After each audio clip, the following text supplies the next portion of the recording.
Hala Ingkit nagbitaw ng salita. Kalingap Rab hindi makapaniwala. Mapagpalang araw mga kalinga. Alam mo na ba ang latest? Tara, ating alamin. Pero bago ang lahat, paki-subscribe mo muna ang aking munting channel, pati na si Kalingap Rab at Kuya Bal Santos. Maraming salamat po. Mga kalingap, muli nating balikan si Ingkit alias Korean Girl at maladiwata ang ganda.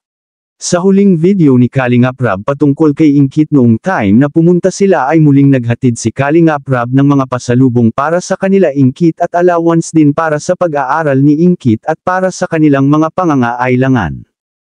Unang bumungad sa harapan ni Kalingap Rab ang lumang bahay nila Ingkit na halos matumba na sa sobrang rupok na ng mga haligi nito at ang bubong naman ay butas-butas na.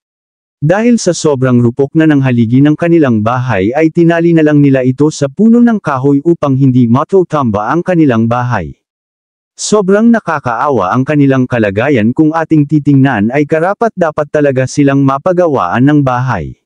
Deserve talaga nila na magkaroon ng kahit maliit lang na bahay basta maayos lang at komportable ang kanilang pakiramdam. Yung hindi sila mag-aalala pag may darating na malakas na ulan o kaya bagyo. Naging malungkot si Kalingap Rab sa kanyang nabalitaan kay Ingkit dahil inisip talaga ni Kalingap Rab na makakasama si Ingkit sa Baguio. Ngunit hindi nakasama si Ingkit dahil may importante siyang inaasikaso at masama ang kanyang pakiramdam.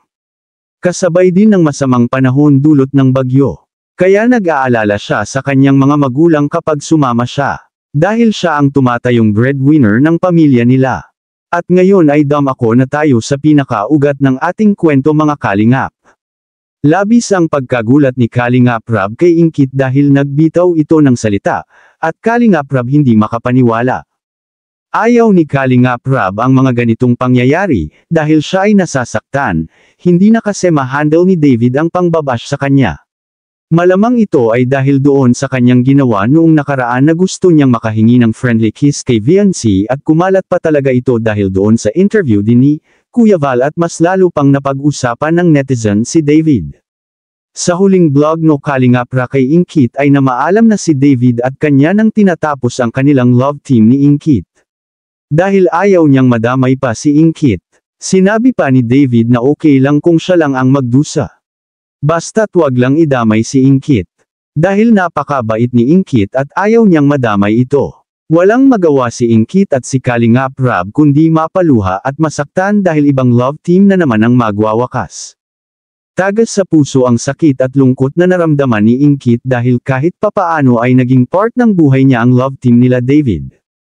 Alam kong magaling magdala si Ingkit sa kanyang personalidad. Kahit hindi man sila nagtagal ni David, alam natin na may naghihintay pa rin kay Ingkit na magandang mangyayari.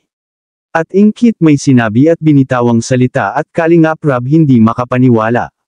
Ito ang kanyang sinabi, panuurin natin. Ano ba mag-aasawa? Di ko pa nga, wala pa nga po sa isip ko ang mag-boyfriend. Oh! Salita ng ganyan, baka may masaktan sa likod. Hindi ko, hirap ba ng buhay po. Anong masasabi niyo tungkol dito mga kalingap? I-comment mo lang sa baba ang gusto mong sabihin at ating babasahin isa-isa. Maraming salamat po. To God be the glory.